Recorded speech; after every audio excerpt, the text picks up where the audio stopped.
This is a private for Muay Nation, and this is with Karuhat Sor Supawan at Chat Chai's gym, Sasakun in Bangkok. So I met Karuhat through Gamsak, who was my trainer in the US for a little while, and they fought each other a couple of times, and Gamsak and Karuhat are really good friends now. So you'll see these really cool friendships among champions in Thailand. So there's this trinity of Karuhat, Gamsak, and Chat Chai, whose gym this is. Chat Chai was a boxing champion. And here Karuhat hates how tight I am when I'm shadow boxing. So he's trying to get me to loosen up. When he imitates me, it's really funny. Like that. And you can see he kind of, when he throws his right, it's almost like a submarine. He steps in with it in this really cool way, so it kind of pops up. It reminds me a little bit of Big Rig in the UFC, but he's left-handed. So he's pretty much just doing like a diagnostic here, seeing how I move, but mostly he's like, why is this chick so tense? Chill out a little bit. I was really nervous. Karuhat is my favorite fighter, and I've met him before, but he basically was just helping in my corner at a fight because Gamsak cornered for me. So this is the first time I've seen him in a long time, and I've never trained with him before, so I was super nervous because I watch his fights to pump myself up before getting in the ring. He's so cocky and amazing. I love watching his, just do it like this. See how he kind of steps in with that? Kind of under? You can see the posture from his back. It's really beautiful. So I'm trying to relax. I'm trying to shift my shoulders back and forth to feel more relaxed. But you can see that I'm not.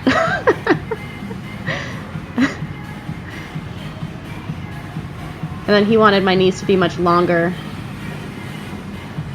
You can see him stretch out from his hip to his shoulder. The distance is really long. He's laying back.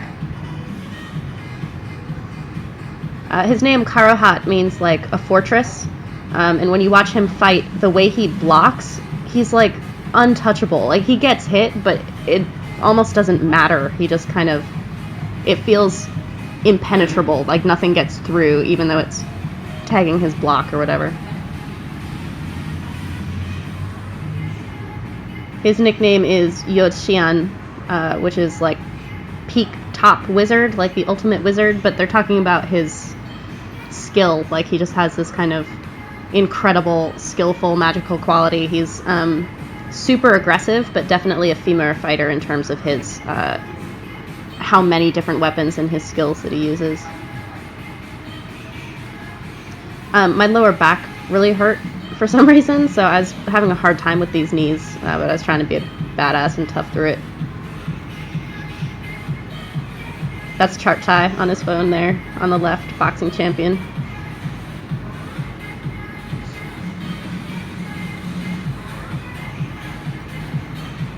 So I'm pretty much just trying to implement the small corrections he's making. You can see how much reach he wants on those knees. And you kind of bow back. But you can see his head doesn't move so much. It's just from his shoulders down. So his balance is really good, but he gets incredible distance on that. You can see him standing next to me how tiny he is. He doesn't feel tiny. When he's doing his stuff, he has incredible range. He can be really long and really short distance at the same time. Pretty much every distance is his ideal distance. You can see how he kind of reclines if you watch how his chest and stomach lay out when he's doing that knee. It's in a little recliner. And then he wanted my right leg to come back rather than stepping with it. So you do the knee and go back to your position so that you're ready to do a block or whatever else. He didn't like me marching with it. You can see how comfortably he comes back. He always goes back to this neutral.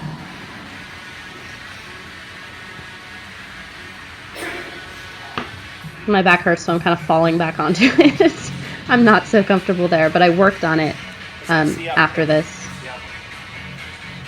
The knee that goes straight into someone's belly in Thai, they say siap, which means like a skewer. So that was Kevin telling me to have more of a like straightforward knee.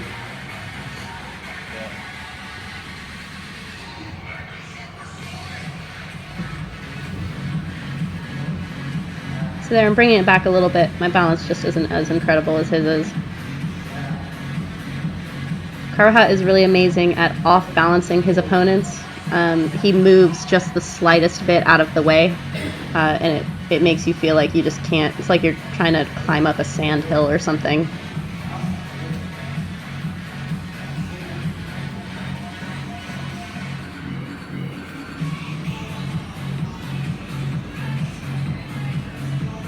So here, just trying to like work on those small techniques that he's made adjustments to. He leans back far. He leans back far.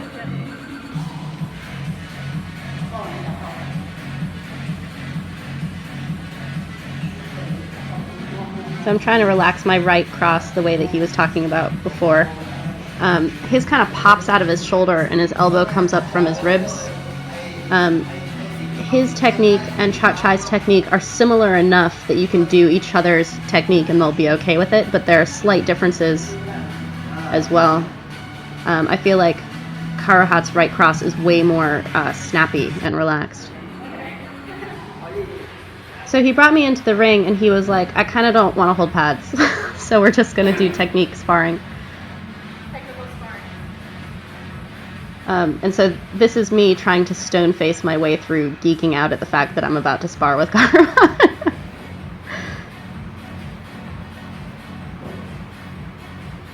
I was pretty afraid of him, to be honest. Like I didn't think he was going to hurt me or anything, but he's super intimidating just with his energy. So again, I'd met him before, but I'd never trained with him before, so I kind of didn't know what to expect. And he's like, we'll just go. Like, just go with it. And I'm super tight and nervous. So my kick was coming way too wide, which is something that Sagat complained about as well. You can see how he's coming like forward with it. You get more length on your kick there, and it's also harder to see.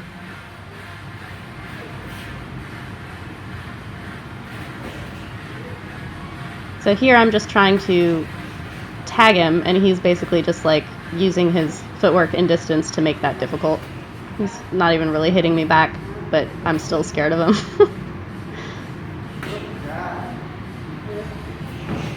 He's got a really cool energy though. You can see how lighthearted he is.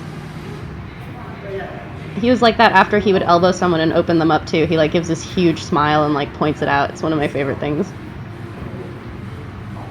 He's like, move. See how I can still tag you even though you're moving because he's coming forward. Whereas if you try to come wide, you're just going to miss. You're like shortening your trajectory. It's the same as how if you throw a hook, it's not going to be as long as a cross. So make your kicks like a cross. And you can see when he moves out of the way, he's only moving like 4 inches or something.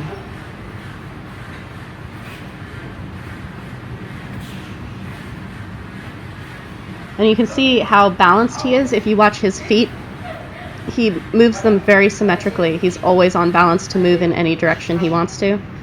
And here he's showing me when someone switches their stance, that's when you kick.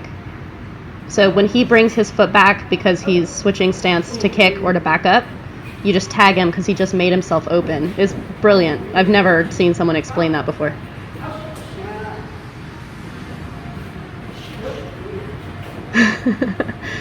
So he's basically just trying to like do little fakes and trigger me. He's like, quit being so tight. Relax. So he wants me to fake more, which is partially to get me to relax, but partially because if you RoboCop, they can just see everything.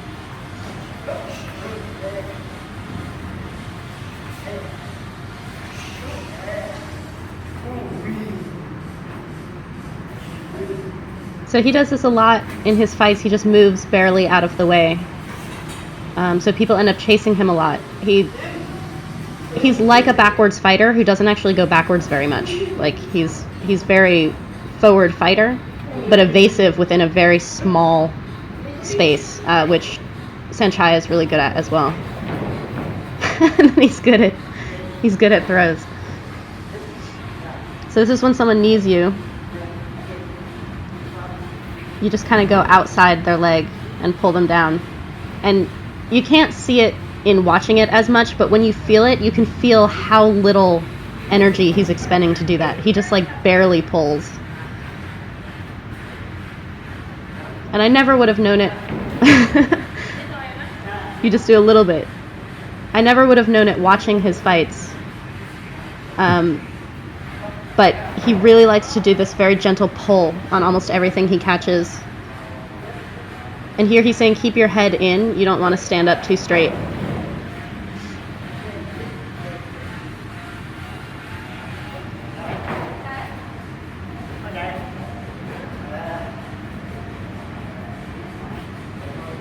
And he has this really nice kick to the front leg where he kind of like pops over to the outside of it. It's like going outside someone's jab, but for a leg kick. He wants you to step more, well, wants me to step more on the kick.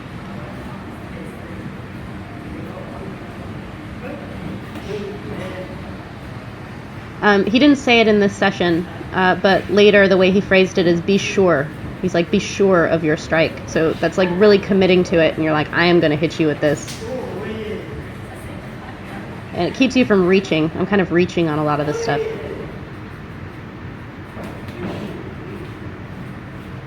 But you can see that he lets you try out lots of different stuff, and he'll punish you on some of it. He's mad at me because I'm not kicking. He's like, why are you not kicking me? He's saying I'm too tight, and that's why I'm not kicking. It makes you kind of flinchy. So if you fake first, he flinches, and then I can strike.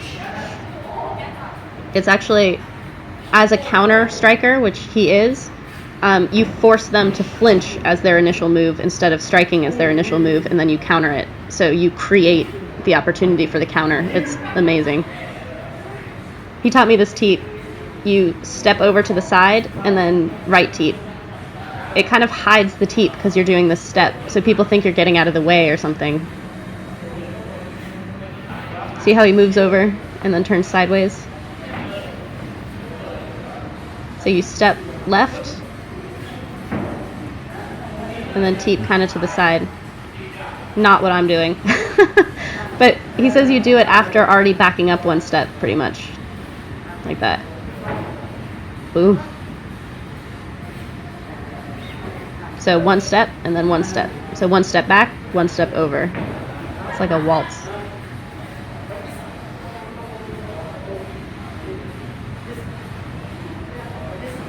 So he's like, if you try to teep with your back leg just straight, they're going to move out of the way or you don't have a lot of power. But when you step over like this, not only do you nail them with a lot of power, but they don't see it.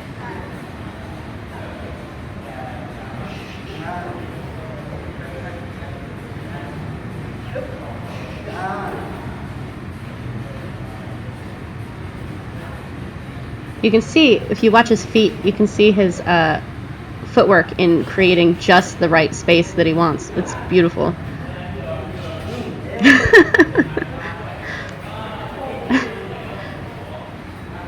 And you can see he's comfortable taking a strike to give a strike. He's like, don't be so tight. He's saying he can see it because I'm so tight. He can see everything I'm doing.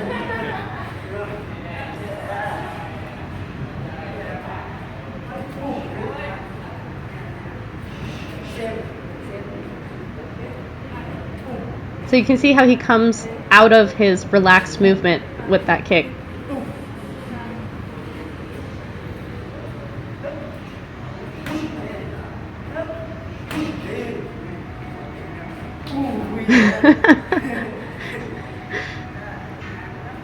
He's so relaxed. He looks exactly like that when he fights. Except, like, painful. He's being very nice to me.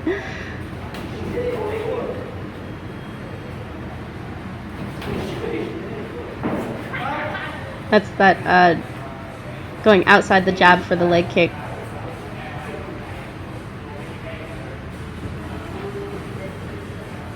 So here he's showing how to kind of step out for that.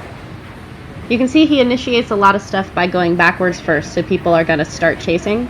And he doesn't run backwards. He takes like one tiny step, and then the next thing is a pivot off.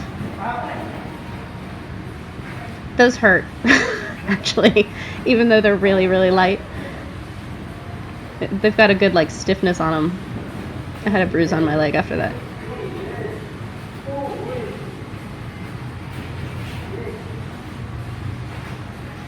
And you can see the difference between the two of us. Like, I'm kind of stepping backwards almost meaninglessly just because I'm trying to find an opening. He steps backward to make the opening, and then he'll pivot off or stand his ground or do something. He's going to show one of my favorite moves right there.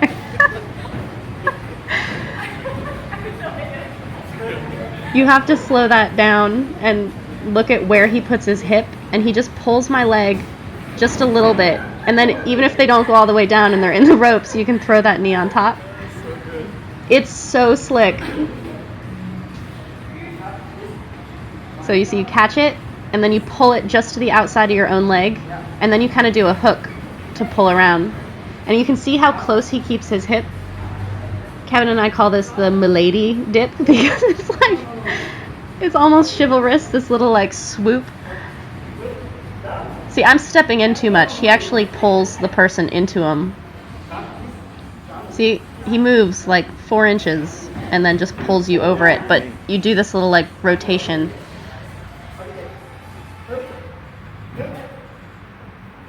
I'm super uncomfortable because the way I learned was to switch your stance. So I'm using my wrong arm.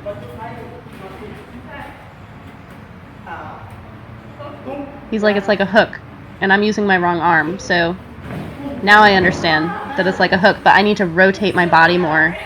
You watch his hips when he does it, that's where it all is that turn on his hips, and then they kind of like trip over your leg. I'm just kind of like barreling at him, but if you do the turn, it's really nice.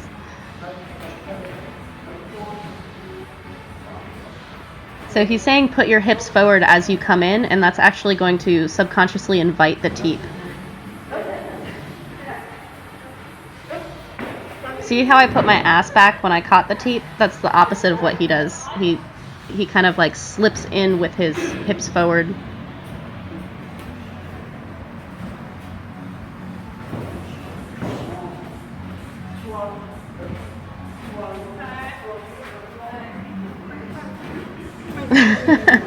Saying try more things, be more sure. So he slips out really easily just by pivoting to one side or the other, and he wants you to kick on the direction that they're trying to escape. So see how I'm kind of drifting to the left and he just has to drift to the right to get out of the way? So it's left basically. He's saying that if I'm drifting left and that causes him to drift to his left, I should be kicking right to like stop him and corral him in.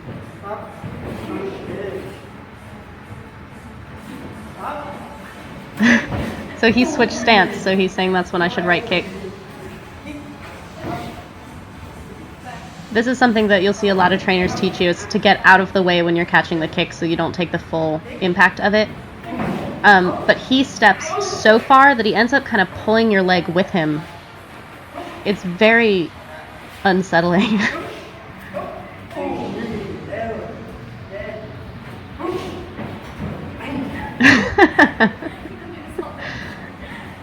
This is a drill that they do in some gyms where you just catch each other's kick and keep kicking back, but he actually does that in fights. It's amazing. And here he's showing when someone is coming forward with knees, when their leg goes down, you knee the opposite side. Lots of people come in like this. So it's as my leg is coming down, he's going to knee the open side. Boom. He's like barely touching me, and it's so uncomfortable.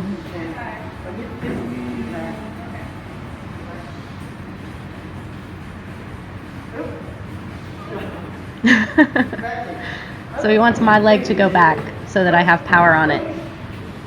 And then pivot out to the side. His style is so much like slipping out of the way, but at a very short distance. He doesn't run.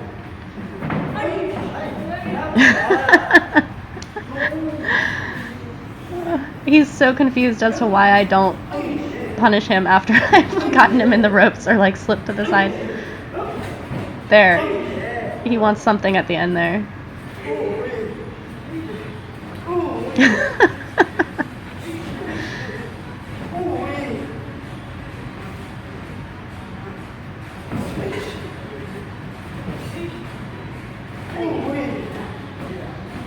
You can see how the way that he's slipping out is making me more tense, and it's making him more relaxed. So I should actually relax in response.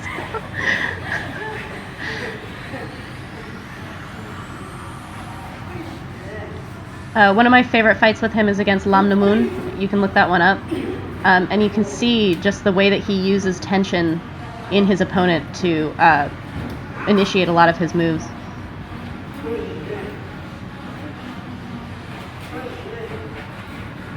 So here he's on the ropes, so he wants me to do something different, but I kind of stay out of range, and so he can slip out easily. But you can see how comfortable he is at every range. Like, his space is everywhere.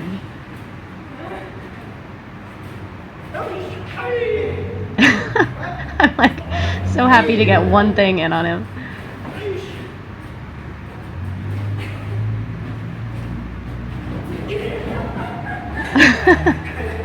So I was trying to do the outside leg sweep there. And he's trying to initiate it, showing me how it's supposed to be done.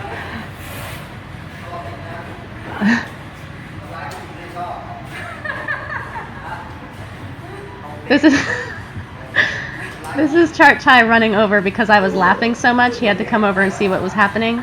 And then he starts making fun of Karuhat, saying that he loves fighting against girls and children because he's really good against girls and children. Because he's an old man. Here I'm trying to explain how I love watching his fights, and I kind of imitate him to feel cool about myself. And lo and behold, now that Chart Chai is watching, my energy's a little bit higher. So that worked out. I think he was surprised by my clinch a little bit. He's still being real nice, but I'm able to move him a little bit.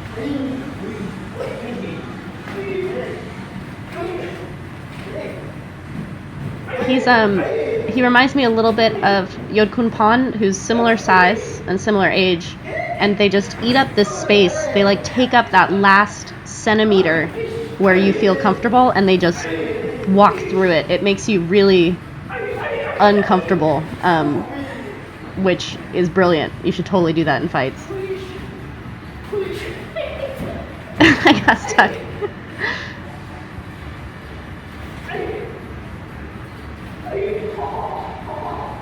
So here I'm staying in a little bit, which is creating a better dynamic between the two of us. I was kind of moving back for no reason before, and now that we're staying in each other's range, he's actually not backing up as much either. Kind of to prove a point, it's become like a pissing contest or something. But here, he would be using that tiny step back against the ropes to launch something, whereas when my back is against the ropes, I don't feel like I have space. He knows where that extra inch of space is because the ropes have a little bit of a bend.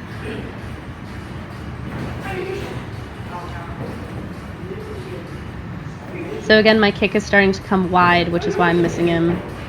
Trying to do his teep there. He's better at it. So there I had my hips forward trying to coax his teep, but then I wasn't ready for it. His timing is really, really good.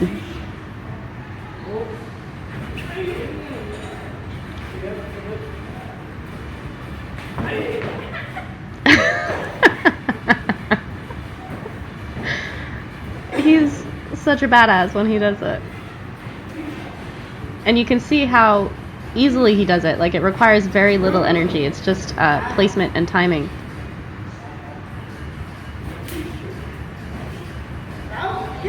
So now that he's in the corner, he's like chastising me. He's like, I'm in the corner. Why are you not kicking me? He's like, I have nowhere to go.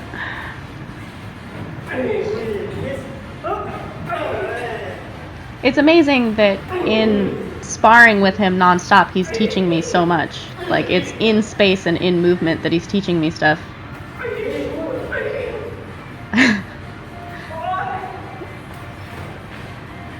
See, I'm not close enough to him to do that trip.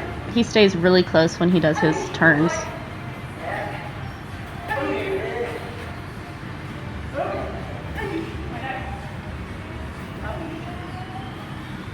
So here, we're just practicing, and I'm a little bit nervous throwing elbows at him, but you can see the difference between the space he takes up and the space I don't take up.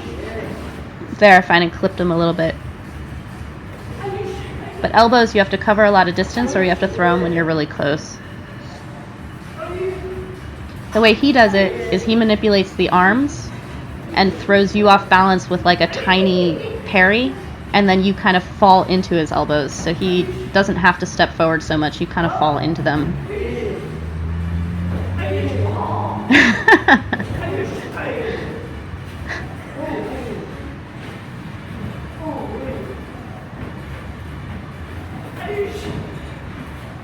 So here you can see his spacing. He just uses like tiny, tiny steps to basically keep me chasing and not landing with full power.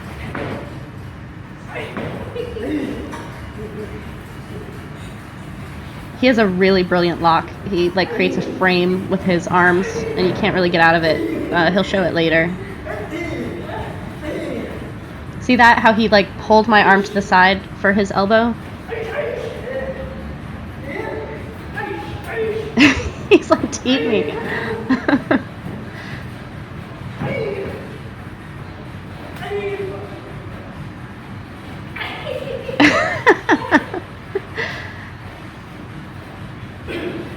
I'm trying to step on him when he's very solidly planted. When he does his turns, it's when you're not solid. It's when you're coming off of a knee or in the middle of a knee or stepping forward or anything. His timing is just perfect.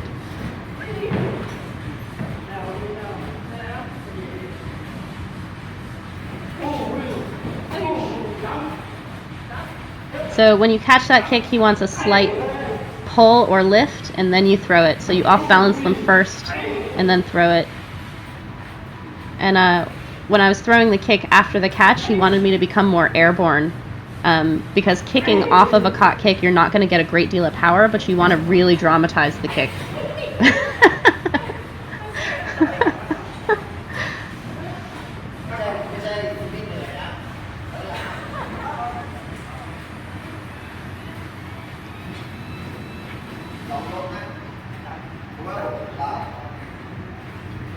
So here he's showing the caught kick.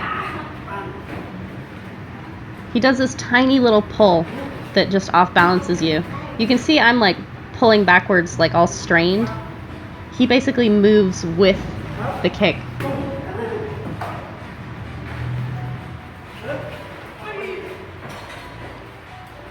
My pull is very tense. It's the same complaint he has about my kick and my punch is that everything's too tense. He kind of continues the trajectory, but with a little pull on it so that it off balances you slightly.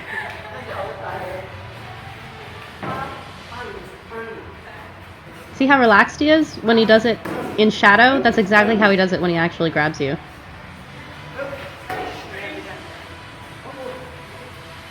So I'm off balancing myself instead of off balancing him. There he's like, don't yank on it like this. It's tiny. The pull is very quick, rather than like yanking this tug of war rope kind of thing. No.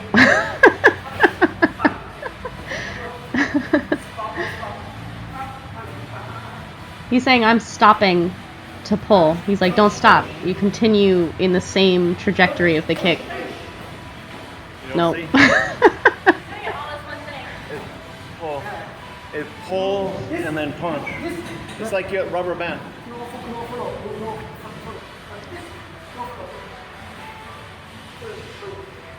See how his leg just does this kind of like pull back?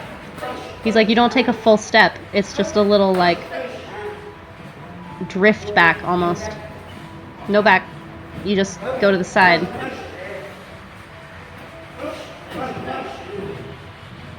It's very similar to when he catches the teep and kind of pulls it slightly to the side of his body so that he can knock you over. You're just pulling it at your own hip. You're not like yanking it back or stepping back or anything. And here he's saying to dramatize the attack afterwards with like a jump or... Bah. You see something? You see?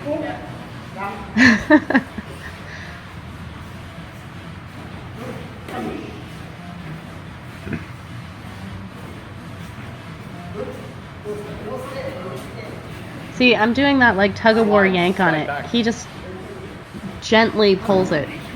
So gentle. But it's enough to off-balance you, and you actually fall into his strike.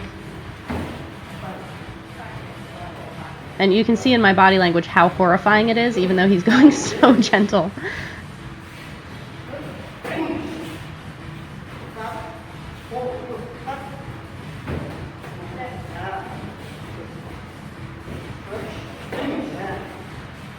So he switches his stance to get more power on that elbow and to just take a step in. So he's very balanced when he comes in.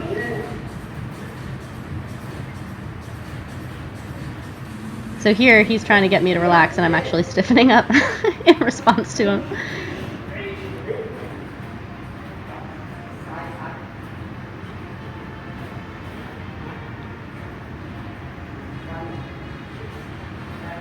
So I learned this from Berklerk. He switches his stance when he catches a left kick. So you're ready to throw right away. You don't have to catch it and then do like a whole changeover with your feet. You just go southpaw as you catch it.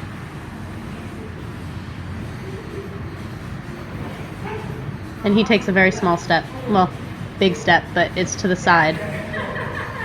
He's saying it hurts if you don't move.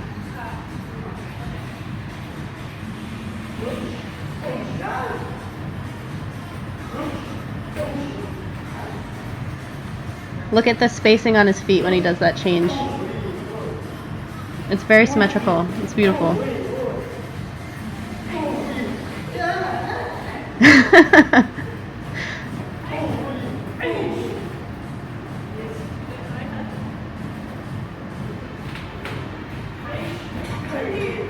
So there's his jump to dramatize that kick. So he puts a little bit of a like rainbow arc on it.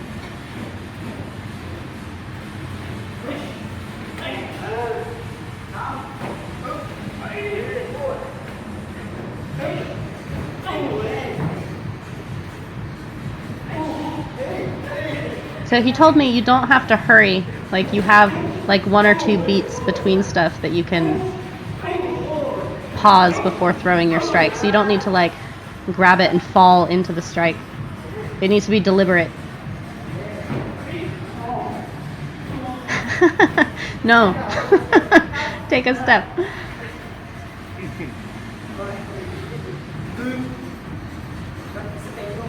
You can see how he's fast, like his timing is good, but he's doing things at a pace, like he's not rushing. He takes that step. He's like, don't do a little like gallop forward, just take the step. It's smooth. You can hide it. It can be a punch instead of the kick.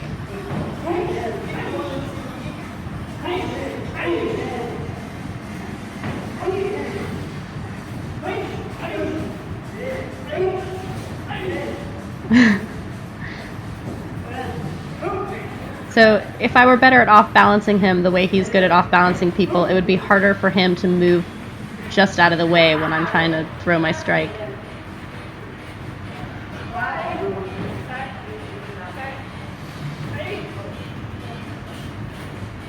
So he was telling me not to grab with the arm too low because then they can just fake it and kick your head. So when you grab, you kind of want your arm to come up, so you're like blocking your head and then catching down on it. When you get corrections like that, this is something he did in fights.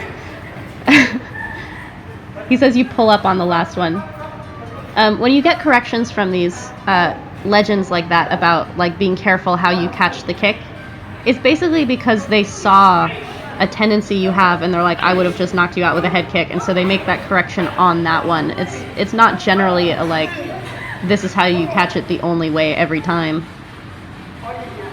Here he's saying to pull up on the very last one, so they think they're gonna have this like catch and kick demo, and then on the last one you yank it up and throws them off balance and you get the last kick. He's like, not on the first one. Now. Yeah. What is that? You don't lift it on every one. You play the back and forth kick. You're on like the third one, you yank it, and then he can get his back. But he does this in fights, like they do like.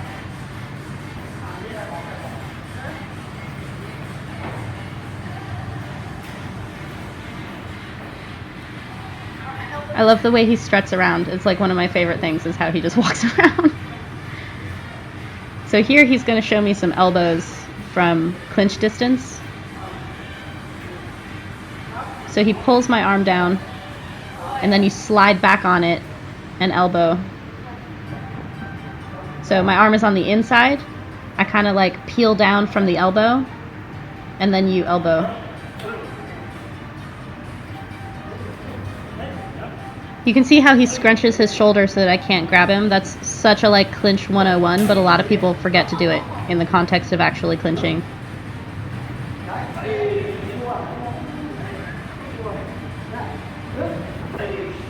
So he wants me to elbow when his head is forward rather than when he's leaning out of the way, which I'm kind of late.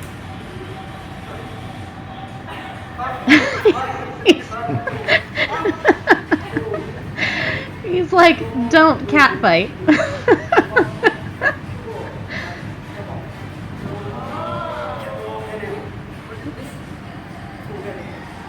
He's like, when they're coming forward, it's going to be a double impact. So you can see that when I'm peeling the arm back there, if I were gripping with my left arm behind his head, it would be yanking his head down at the same time. And it would be that double impact.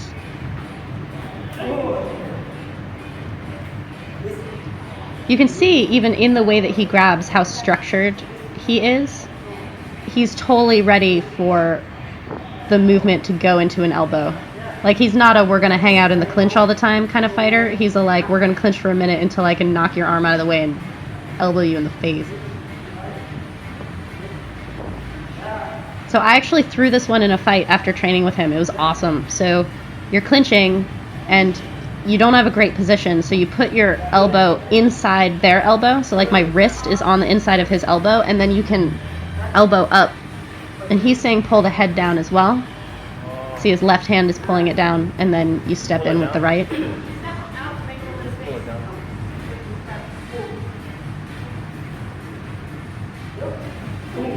Yeah, so from this angle you can see how my wrist is on the inside of his elbow. So he's like, when I start, Sylvie, when I start yanking back, his body comes with me.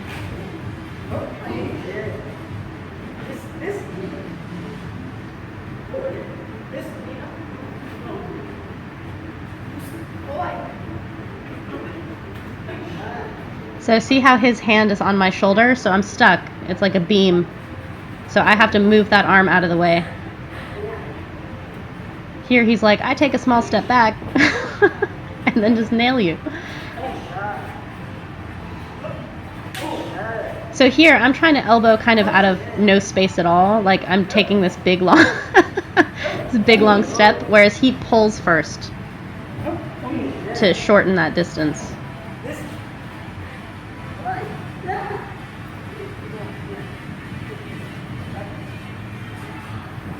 See how he just stepped outside of me? He does that all the time.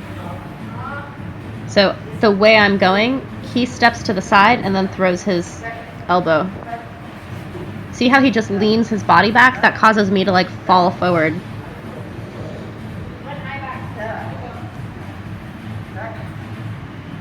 And now I'm supposed to elbow. I lean back, he comes forward, and I elbow.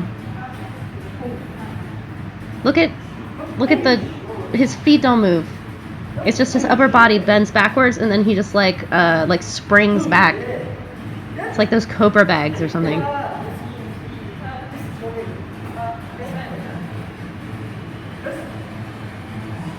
He's telling me to look at what the opponent's doing, like look at where they're pushing, and then you move out of the way. See how he moves to the side because he can see what I'm doing?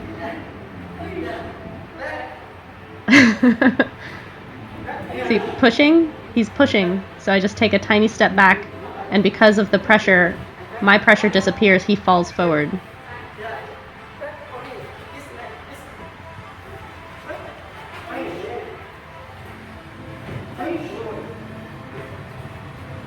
So you can do either side there.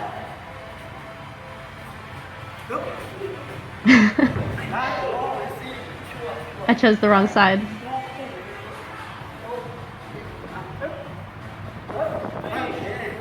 So you can see he's busy with my left arm, which is why I'm elbowing with my right.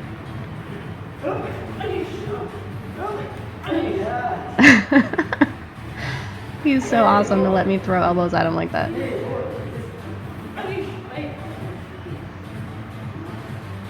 You can see how soft his pressure is, but it's enough to cause me to put pressure back, and then he just moves out of the way. So here, this is like not even moving their arm. He's like, when you go backwards, you don't run backwards like this. You push, push, and then a very small angle to get out of the way. He's not even looking.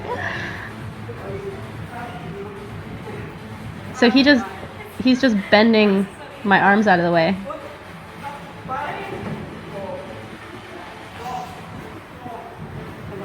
So he's like, you don't go backwards and block people like this. You go backwards and get out of the way. See how he pivots out of the way?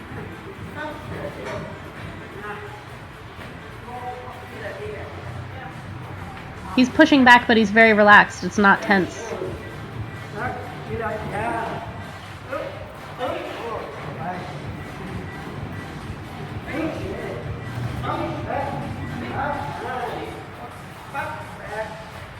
So see, he pivots out of the way, but then he has a strike on top of it and then a secondary move. So it's like off balance, strike, out of the way.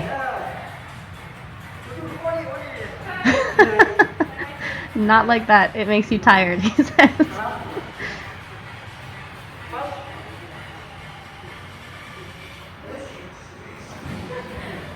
So there, he was trying to go for like a low clinch. You can see how easily he can come in. He just waits for the right moment. So he was trying to teach me this. So when you get the back of someone's head and they're moving in a direction, you shove them in that direction that they're already going. It feels like someone slamming the back of your head with a baseball bat, but he's not even hitting you. He just pushes with his hand. And you go like nosediving. So I'm actually too tense. The way he does it is just following the natural way the person is already going and kind of like shoving them. I was kind of taking a swing at it a little bit. Don't do it like that.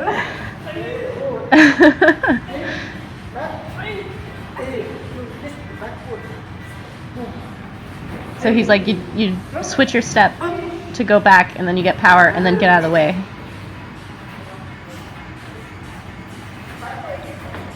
And then he's already out of the way. It's like one step. It's incredible.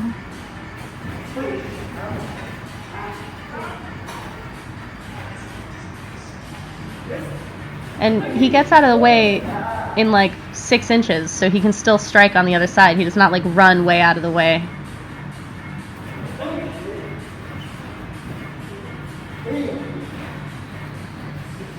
So he uses his shoulders a lot in clinch. This move is so awesome. So he ducks under. Like a lot of people will pop that arm over. Look how happy he is. You just pop it up, and when you go under, his thigh hits my thigh, and that's what knocks me over. He uses his hands to kind of like guide me, but you don't need to. You can do it handsless. Watch his legs. That leg hitting my thigh is what knocks me over. It's so funny feeling. Like when he does it, there's no way you can not go down when he's passing by. See here, I'm stepping out a little bit, like I'm not going straight through him. You're like a bowling ball going through the pins. See, you get the arm, you just go under, and then you just kind of, you don't even have to push over the leg. The leg is like in the way. The way he just did that in space was so pretty. It's like a wrestler move.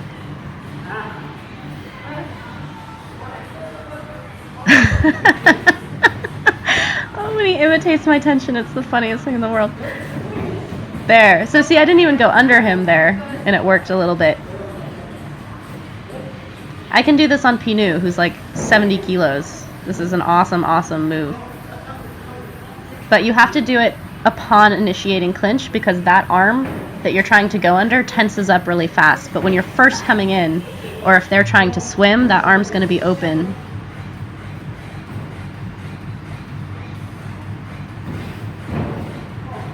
You need to step first, maybe. Step first, yeah. Right next So to him. you switch your stance. You step past him.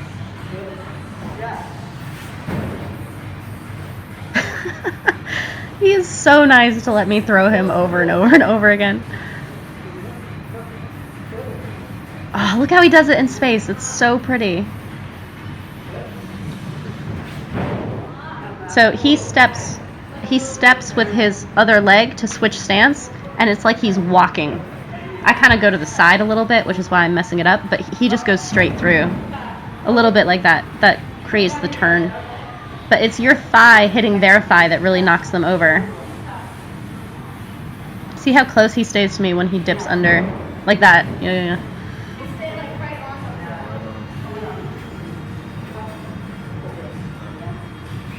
See, all he has to do, he doesn't even have to keep stepping.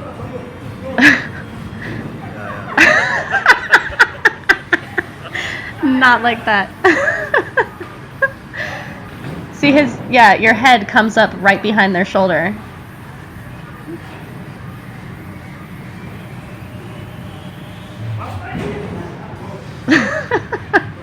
There I got pretty close to having the like badass walk off. So here he's showing another one. You're so close. You're basically using both your thighs instead of one thigh on that one. You're so close. See how he just pushed his leg into mine and like pulled my upper body? He's using about as much tension as it would take to like pick up a 2-pound bag of flour or something. Like it's nothing. So you have to have your thighs touching. And then I need to lift him kind of from the torso and then pull.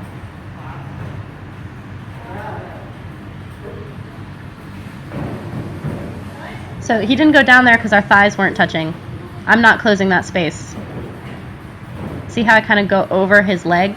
And he's just barely pulling. Over his thigh, yeah, like Loma. The female fighter, Loma Lukbunmi, is amazingly good at this. You can watch her fights and see her do it like a million times.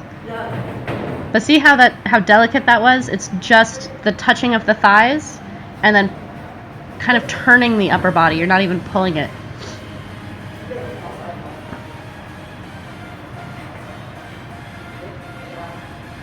So you can see how when he does it, his hips are forward in the same way he would have a stance when walking forward.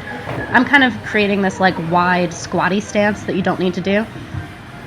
It's the hips being really close that make the thighs touch. See how close he gets?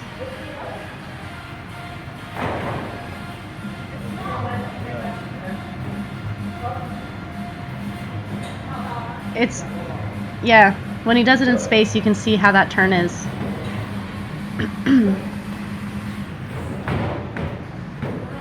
I need to pivot my feet. Right, I'm pulling him, but I'm not turning my feet. He takes a small step in order to really get that turn. So you're kind of like spinning like a top in one spot. He pulls his leg back after. After he pulls it over the thigh, close back. Yeah. Yeah, First so the thigh Kevin and then explained the rest. what he was seeing. So, watch the feet. He turns his feet, like he takes that small step so that he can Yes. spin me like After the thigh. 160 degrees, basically. You follow him over, follow him down. Yeah.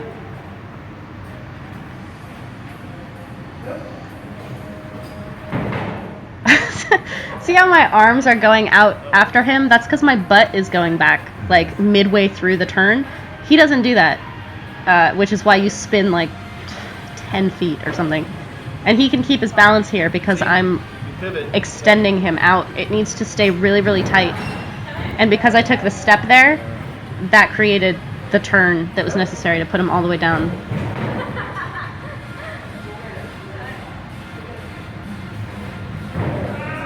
But he's super comfortable coming in with his hips in. Like, you come in and the moment you make contact, he does the spin. So now he's like, switch them up, like choose one or the other.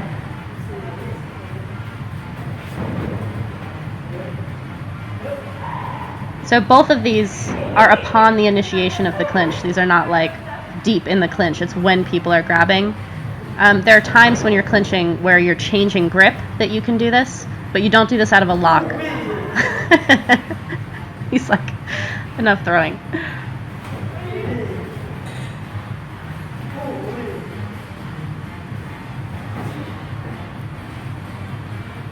So even though he's not getting entirely out of the way of some of those, it takes the power out these very small movements that he makes.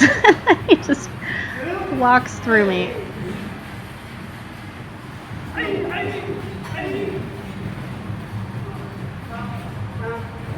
You see how comfortable he was with that right? Kind of just steps in on it.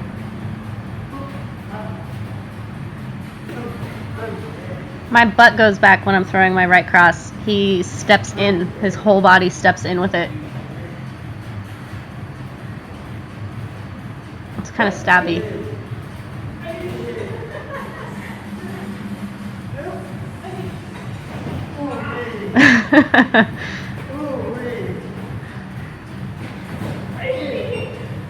So I cover all that distance and then miss within 3 inches because I don't step close enough.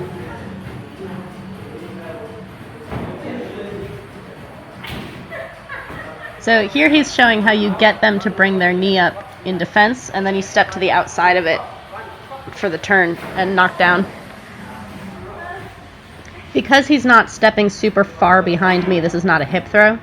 So you just step a little bit on the outside of the leg.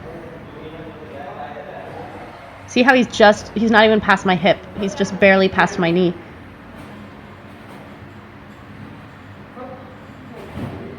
So this is actually off of someone blocking your knees with their knee. So he's like, you throw the knee, they block your knee, and then you fake the knee and they put the block up and you step outside of it.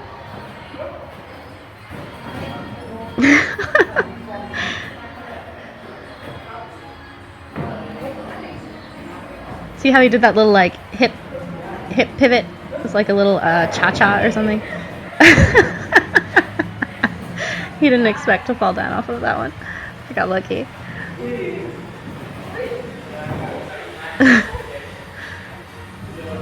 But you can see how even when it doesn't work, like right there, even when I didn't fall down, it still off-balanced me. Like it still looked good for him.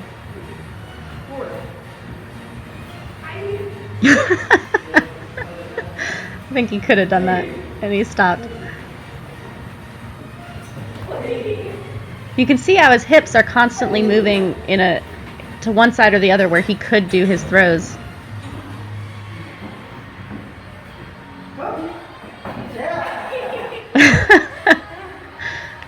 Because he was kind of sideways, he was inviting me to step outside of him there, like that. But I turned that into a foul by going too far behind him. Yeah, so just a little bit. Kevin says I fouled. He's like, no, that's okay.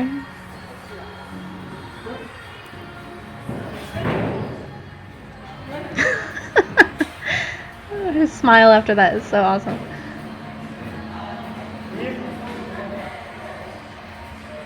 So here he's trying to work together the different ranges we've been working on. So when you come in close, that's when you do these throws. But he's trying to get me to work at those different distances.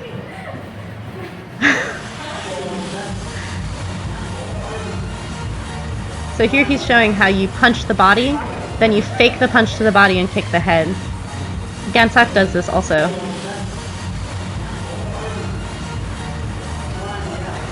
So you can see how when he's punching my stomach, it causes my head to kind of come down in a defensive thing.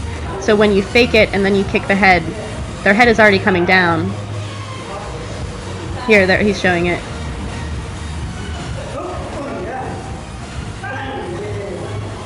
My arc on that kick was not right.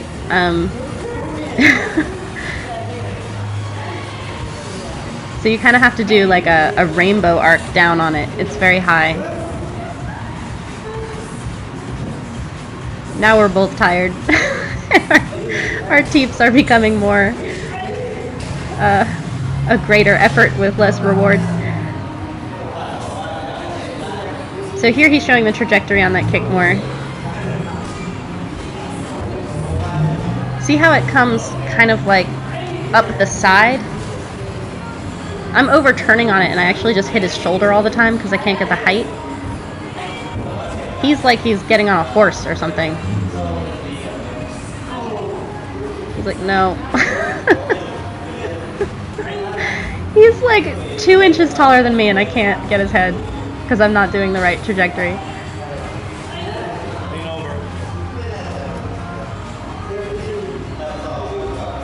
See how his head comes down? His head comes down so his leg goes up. And it's the same as if he were punching the body. You want it to look the same.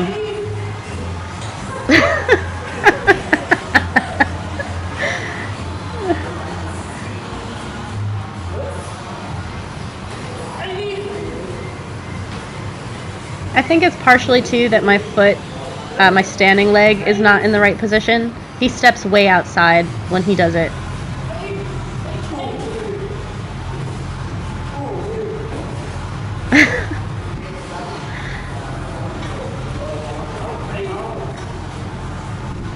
This is like two boxers in the like 36th round just kind of swinging at each other.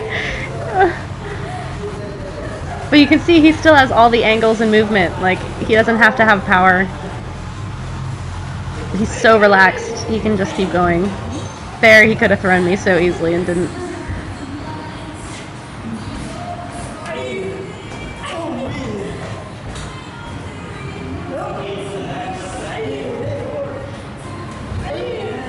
So he likes the moving the arms out of the way to crash in. But if I did that while he was coming forward, he'd be falling into me. It would require less effort on my part.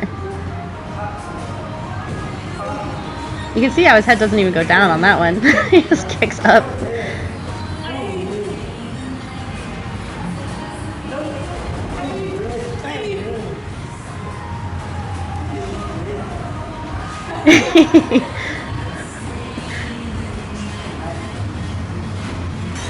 I think he was grabbing low on that to invite me to kick high. It's like showing me a fault.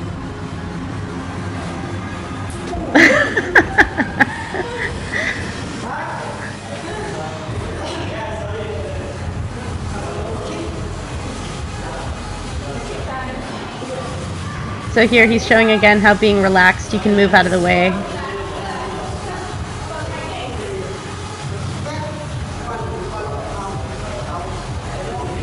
So if when you like crunch up and try to guard, you need to just move barely out of the way. He moves all the time, just small out of the way. Muay Cal, tell him you're Muay Cal. He knows. Darn. So you can see this is his you're always moving forward, but you're just interrupting all the time. Like you don't march in, you don't RoboCop in.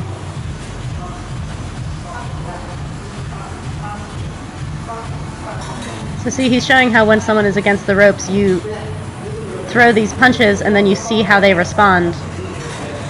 He's like, you can't grab someone when they've got their knee up. So you have to do something to interrupt their knee being up. You don't let them just sit there like that.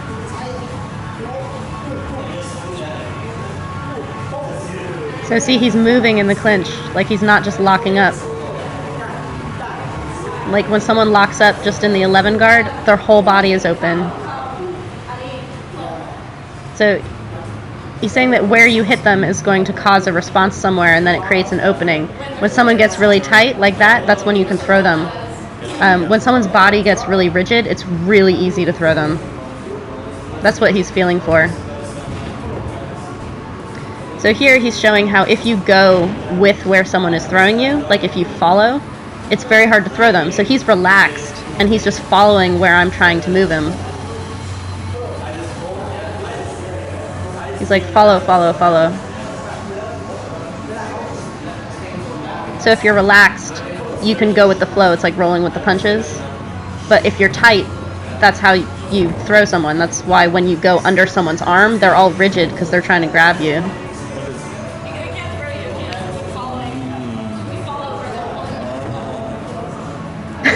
He's like, don't be so rigid.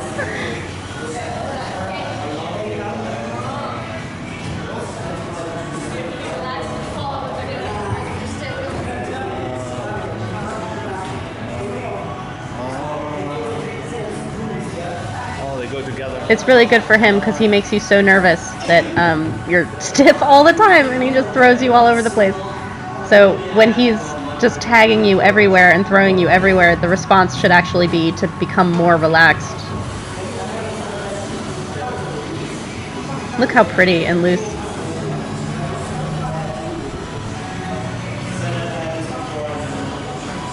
It comes out of his shoulder, and he just has that light, like everything flows together.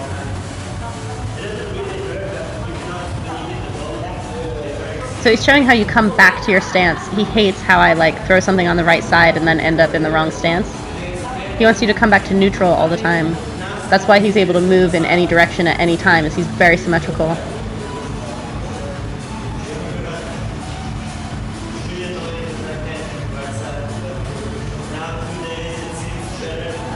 Shadowboxing after you've trained is actually a really good way to cool down and relax and just kind of like work on all the things you've been working on, get the muscle memory because you're tired, and work on relaxation when you're exhausted, because a lot of people tighten up when they're exhausted and it makes you more tired. He's like, who are you trying to knee in the chin? He wants those longer knees.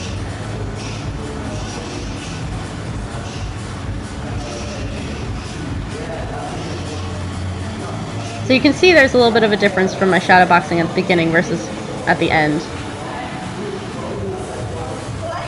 And so he's doing that long knee, showing how you basically like push past someone with it.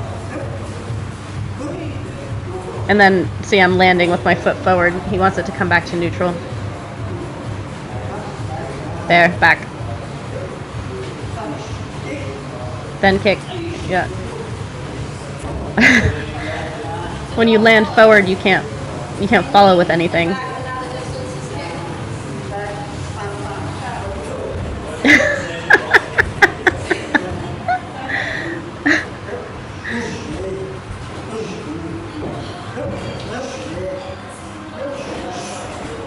Yeah. Landing on the opposite side. It's habitual. So with your front leg, you land with it back where it was. So he's ready to throw the next thing all the time.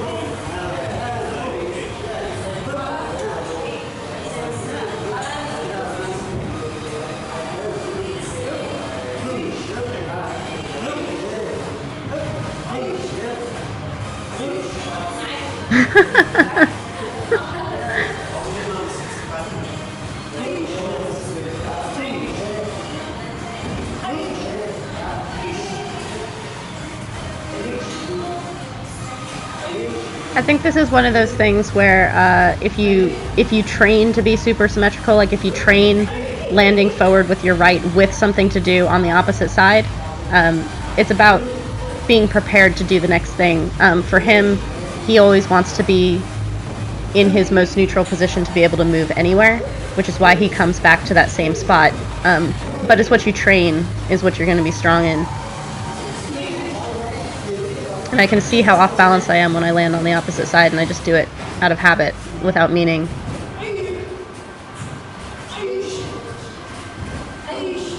So you can see you can see there I wasn't ready to follow him because of how I landed, and he took advantage of that.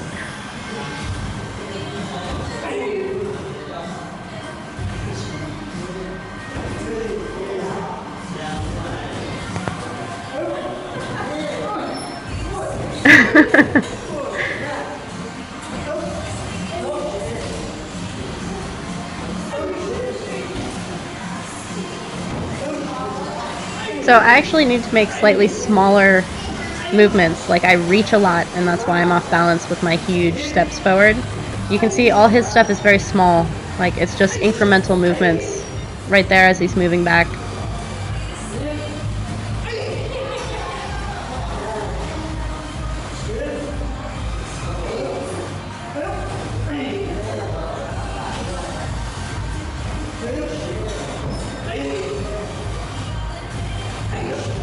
So here he's trying to get me to link things together for my spacing. He's screwing up my spacing by the way he's moving, but your opponent's move. So it's something you gotta work on.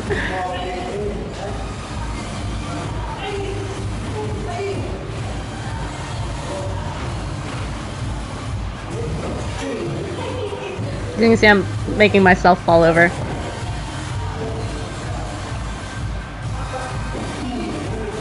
So he puts tiny pauses between his stuff. It's not waiting, but it's not rushing. So everything is distinct, and everything's on balance, and everything has power. It's like enunciating.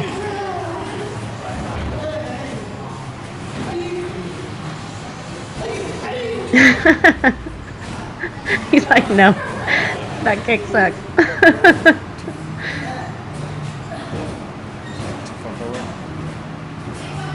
So my head was diving forward. He's saying you don't do that.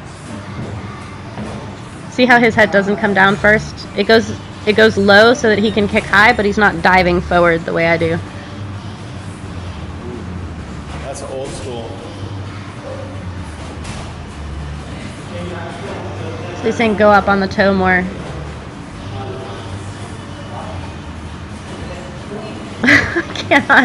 I cannot get over his shoulder.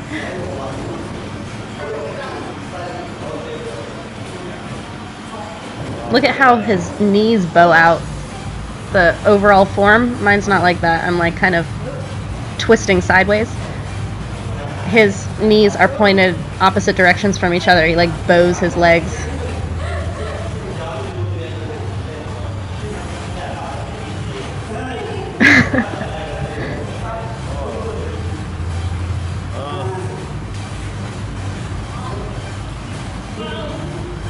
His head goes down. So see how he just bends.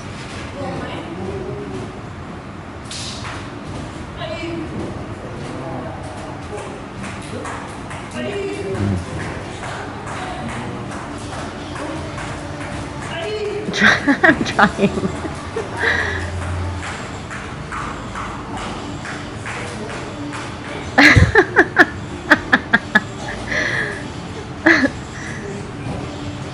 It's like lean over.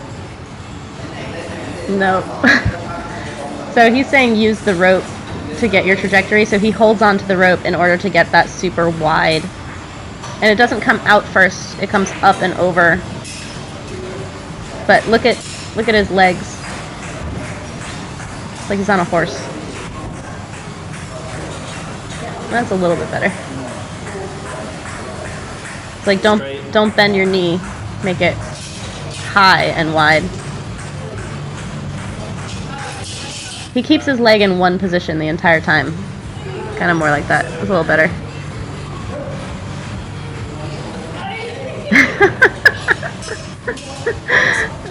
It's like the maze bag. Master Gear's basement. He's trying to show how I'm flat on my foot.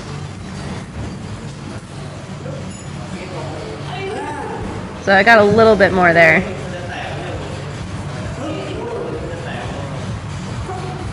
He wants it faster now.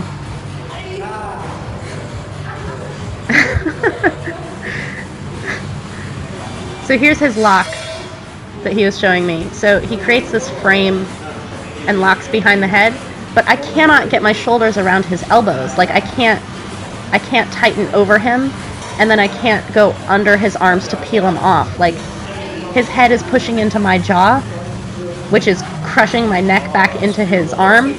There's no way out. It's like long clinch almost. It's almost like long clinch. And look at how relaxed he is when he does it. It's like he's just leaning on me. So there he could come in because my shoulder's not pinched. He's like, nope, you've got a hole here. So there I pinched my shoulders together. And if he had gloves on, he wouldn't be able to grab me. But I'm just pulling him and pushing him a little bit. I'm doing more of a long clinch because I couldn't see what he was doing behind my head. Have him do it again. So there, now he's doing the long clinch because that's what I was doing, but he's grabbing up by his own elbow, so it's like zip tying by pulling the lock down towards my head. See how it's right behind my ear? And then his head is digging in. It's beautiful. How do you do? It's choking me. Yeah, you put it across. So here I'm digging my head in better. And he's like, yeah, there it is.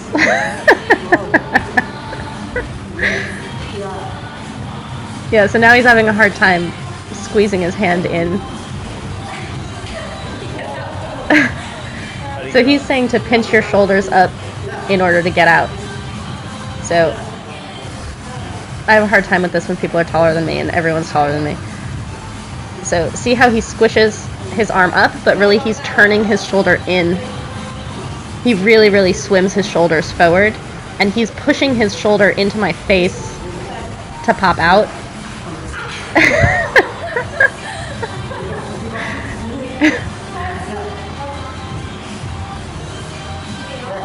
So he's got his little lock in, and then I push him with my shoulder. You should do this right when someone's grabbing you. I mean, you can get out when they've already locked you, but if you can get it before they've really, really locked, that's better. See how it pops his face out, though, especially because he's putting pressure on my jaw with his head. Creating discomfort or pain for him is really the only way to get him out of there. But he just slips right out of it with his shoulders. It's like, I can do this all day.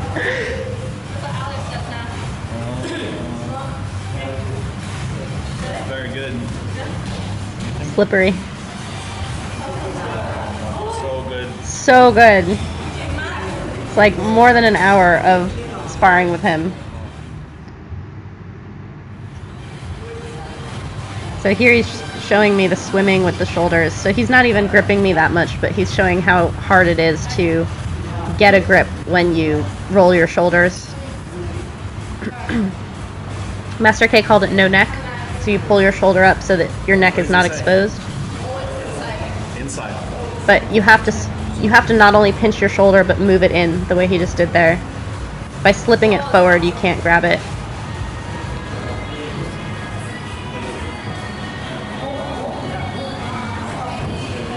So there he's showing kind of in shadow the hook to knock someone down after you've swept the teeth. So you can actually punch them, but if you hook the body, they're going to go over your leg.